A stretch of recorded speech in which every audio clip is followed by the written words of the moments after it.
Hello, readers. My name's Josh, and this is the first episode of Books to Ponder. Before I get started and explain what this episode and just series is about, I'd like to introduce myself, just in case you haven't listened to the Ponderlings podcast.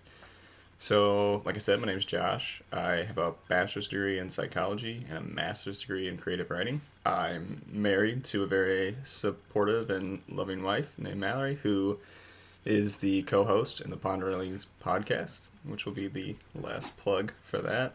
And I have a dog named Bella. And that's really it right now. I'm trying to kind of figure out what I want to do with life, and so I figured why not do some things I enjoy, like talking about abstract things and books. So it kind of led to this series being created. And before I kind of talk about the book, I want to give you some background on what this will do. Like I said earlier, I was in a creative writing program, and we did a lot of book analyses, and so it was something I enjoyed doing, and I wanted to reincorporate in this, but not too, I don't know, serious, I guess.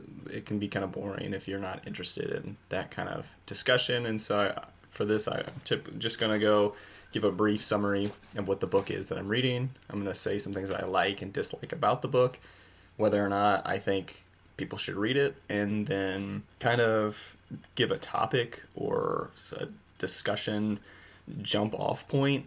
And that's really what the name comes from, Books to Ponder. And we'll just ponder this idea within the book, and that'll probably take up the time. I'm hoping to go about 25 minutes long. So I've already used up about 2 of those 25 minutes, so I guess we should get started. So the book that I chose for the first, I guess, analysis is Beowulf. And I chose it because it was something that I read in high school. And when I said read, I did the thing where I would open the book up, read it for a little bit, and then I found myself turning the page even though I had no idea what was going on, and I was thinking about all kinds of other things. I do remember watching, at the end, once we finished the book, we watched a movie, and it was the CGI version with Angelina Jolie in it, and it was very disturbing. It was so realistic, but fake, obviously fake, that it was just unsettling, and so I kind of wanted to jump back in and see, okay, well, is this the piece of literature that society has hyped it to be, and kind of go from there.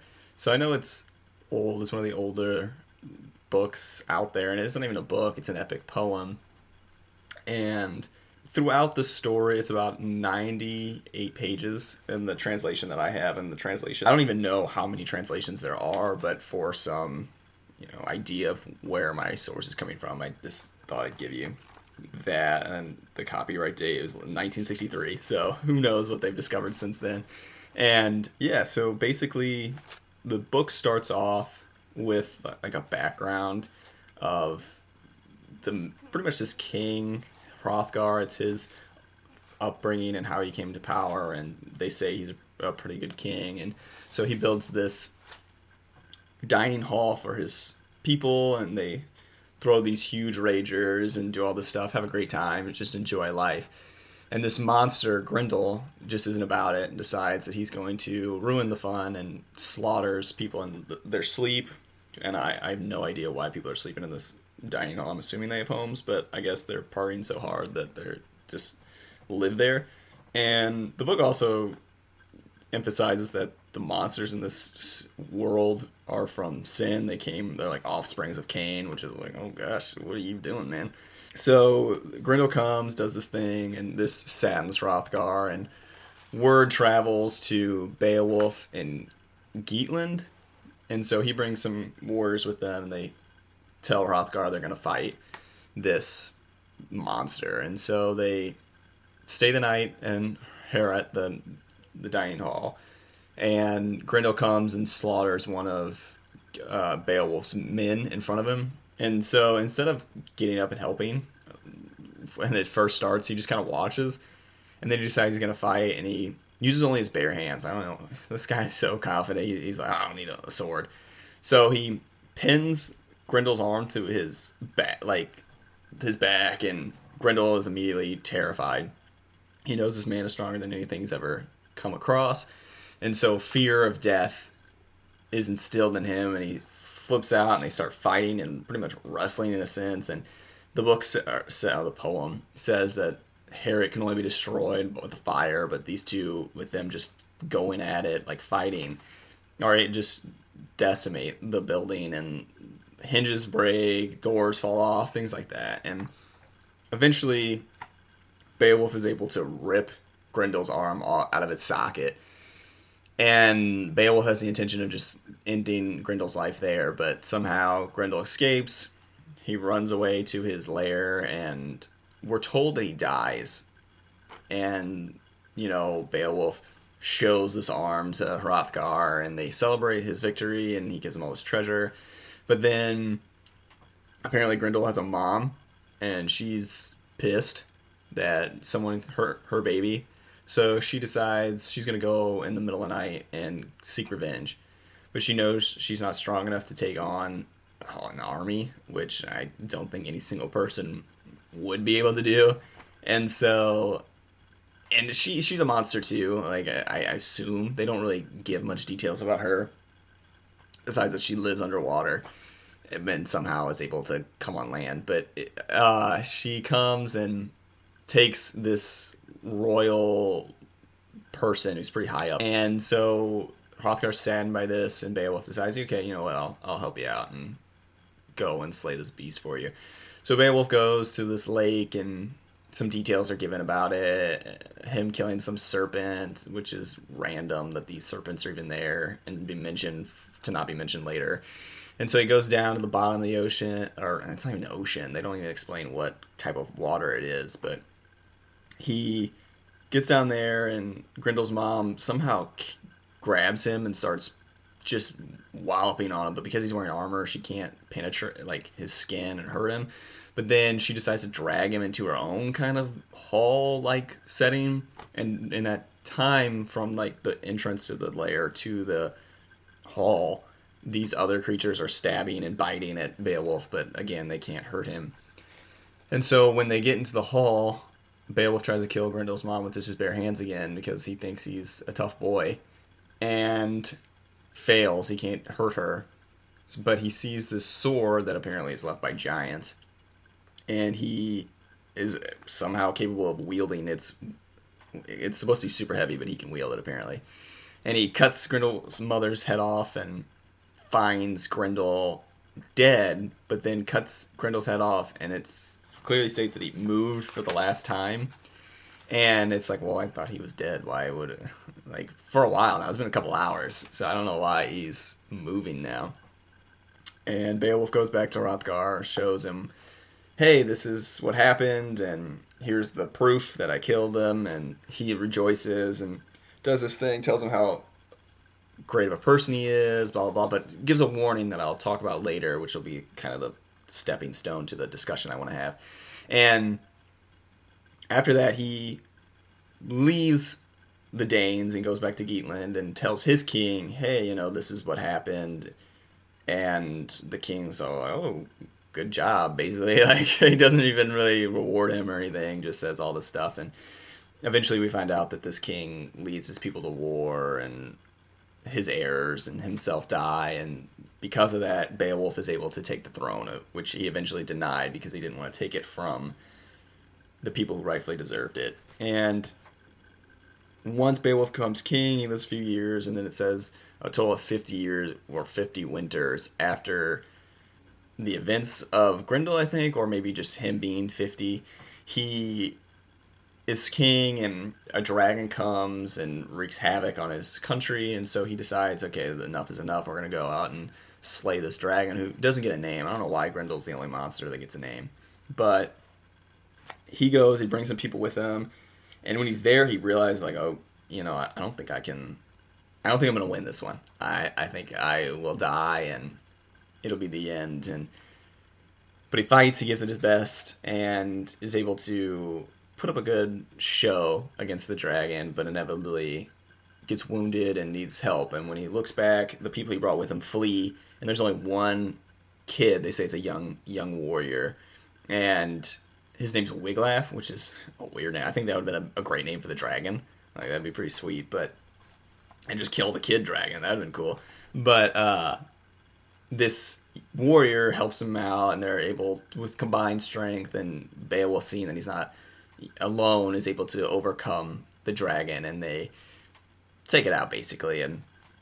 But unfortunately, the wound that Beowulf took was too much, and it ends up taking his life. But before he dies, he tells Wiglaf, hey, this is what I want for my funeral, and because I have no heirs, you will be king of the Geats. And so Wiglaf does this, and then he kind of scolds the other people, how dare you leave, blah, blah, blah, thing like that. And that's basically the end of the story. And so, not going to want to transition on the things that I liked and what I didn't like. So, some of the stuff I think the inciting incident is super cool. The whole Grendel, the first time we see Grendel come into the hall and just absolutely wreck house, is the imagery in it is really good. And if you like battle scenes and stuff, it's a good read there. I also liked how Beowulf as a character kind of changes. There's some things, and I'll talk about that, and the things I dislike that I wish would have happened, but in a sense, like, him as a character is cool. I liked all the characters, and I also liked the symbolism for religious tones. I also liked the setting. The setting is really cool, and I'm trying to think if there's anything other major. The warnings, I guess, of, like, death and all that stuff were interesting too. I'm a pretty dark person, I guess. I think of death way too much, especially since I'm only 25. But in this book, they talk about ad nauseum in death. And so I went through and circled all the areas that said dead, dying, died, death, and other similar. And it was 94 times it was written. And that was not counting slaughtered, murdered, killed, end of days, anything like that, which was probably just as much, if not more. And so you kind of get this sense of, I don't know, a serious tone, but also in a more, because I think a lot of these epic poems, their whole goal was kind of like the fables, like, oh, you don't trust stranger, things like that. And so that kind of is the highlight of what I liked. Some things I didn't like, some of the descriptions were weird, like the whole going to Grendel's mother. The body of water, they didn't say anything about, besides it was a body of water. They didn't explain if it was in the middle of the ocean, if it was on, like, the shore, if it was, like, some swamp or any. It was just this water that had sea serpents in it, but they, like, described it as, like, that's weird that they're there because it's not the sea. And then there were these random history lessons embedded in songs that were supposed to be songs, but kind of felt more like telling. And I thought it was weird because it's like, okay, you're showing this anyway. And it kind of goes also to the fact of, well, hey, like, there's a part where after Beowulf tells his king what happened in Dane's territory, we jump ahead in time, and then we find out later that, okay, the king had Beowulf fight these wars with the Swedes. And we also find later, like earlier on too, that there was some conflict between the Geats and the Danes. And so it was weird that Beowulf, a Geat, an enemy of the Dane, would go and help. But I thought it would have been really cool, especially a character development, if we would have gotten that sooner, before Beowulf was king, and instead of having it told to us, is shown, and have Beowulf go to the Swedes and fight and be told, because you kind of get the undertone that this was a dumb war, like it shouldn't have been going on. It was more for greed and pride, and it'd been cool to see how Beowulf was tricked by his king to fight these people, and then he goes and finds out that, okay, we shouldn't be fighting them, they're actually not bad.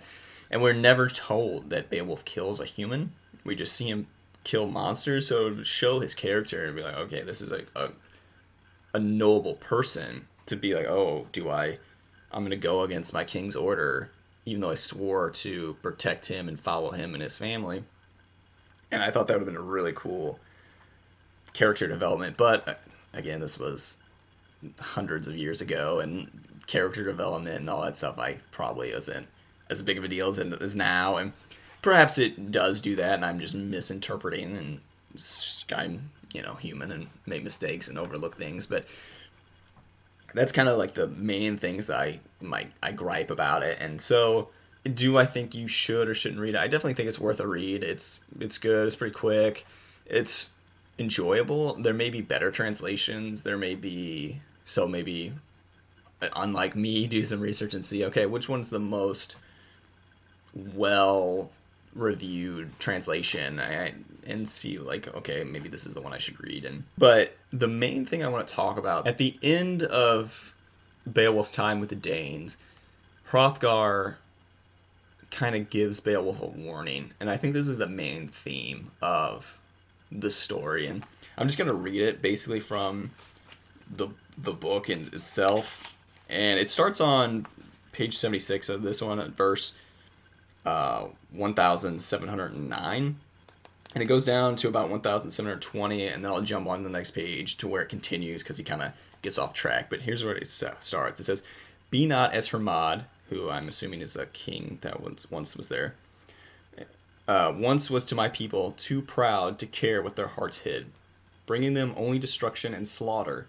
In his mad rages, he killed them himself, comrades and followers who ate at his table. At the end, he was alone, knew none of the joys of life with other men, a famous ruler granted greater strength than anyone, alive in his day, but dark and bloodthirsty in spirit. He shared out no treasure, showed his soldiers no road to riches and fame." And then on the next page, he kind of continues and is like, hey, Beowulf, this is my warning to you. And he says, "And choose instead eternal happiness. Push away pride. Your strength, your power are yours for how many years? Soon you'll return them where they came from. Sickness or a sword's edge will end them, or a grasping fire, or the flight of a spear, or surging waves, or a knife's bite, or the terror of old age, or your eyes darkening over. It will come. Death comes faster than you think. No one can flee it." And I thought that was interesting. Like I said, death is talked about ad nauseum in this story, and it made me think, okay, so he's basically telling Beowulf, hey, don't risk others' lives for your fame and your pride, and don't put that above people, basically. Like, don't, I guess, work so hard that you forget or you just ignore the people around you and don't build connections, and because you'll be lonely and alone. And at the end, you kind of see that, like, his warriors don't help him except Wiglaf, and we're not told why Wiglaf helped. Besides, like, he remembers all the deeds that Beowulf did, but it's like, well, I mean, did he do that because he truly cared for Beowulf, or is it one of those things where it's, oh man, if this guy dies and I look good, I'll be king? You don't see that, and I don't think that's what he did. But at the same time, it's like, well, why? And so it makes me think of today and how culture is, like, we are told to just work, and you can only be as great as your achievements, in a sense. Like right now, I have a lot of internal struggle because I'm not meeting this, I guess, career goal that I thought would go, and I'm trying to take these steps and they're not working out, and it's like, well, heck, what am I supposed to do? And it's amazing how it's making my view on life very negative when I have nothing to complain about. I'm very thankful, and I have a lot of things to be thankful for, and there's so much more that I want to talk about, but there's only so much time too. And so I guess in the end, it's like, hey, to really enjoy life and to have that eternal happiness that Hrothgar wants for Beowulf, you need to create relationships and, help the people around you and truly care about them, as, and don't go off and be like, oh, I don't care about myself at all, and put others before yourself every time, because, that's unhealthy too. But it's interesting and cool to see how a poem from hundreds of years ago can still be relevant to, and that's one of the things that I really enjoy about literature and, books and media and all that stuff and stories, how you can use it today. And I hope that I can continue to use this outlet and a way to kind of break that down, have discussions like these. And with that being said, for future episodes, if there's any books that you would like me to read or any topics that you want to discuss within those books, feel free to leave a comment and I'll try and read those. I'm hoping to do these episodes every Friday. And then I said I wasn't going to plug in the Ponderlings podcast, but do those every Monday, have those out. And so because of that, I'll have to read pretty quickly in a sense, and I won't be able to hit everything within the stories, but I hope that I can do as certain topics. And even in this one, like I really wanted to talk about how the youth and old age kind of go together and how that kind of reflects in our society too, how we say certain generations are the cause of certain things or they act a certain way when in reality we don't even know these people in there, and we don't try and and we can all really come together and help fix the problems that we have today. But I only have so much time, and if you're interested in maybe me pursuing that, perhaps I can use a future episode and just kind of do like a Beowulf part 2, or who knows. But for now, that's all I have today. I'm going to keep reading. I hope you do the same, and you all have great weeks, and I will talk to you again on Monday and hopefully Friday.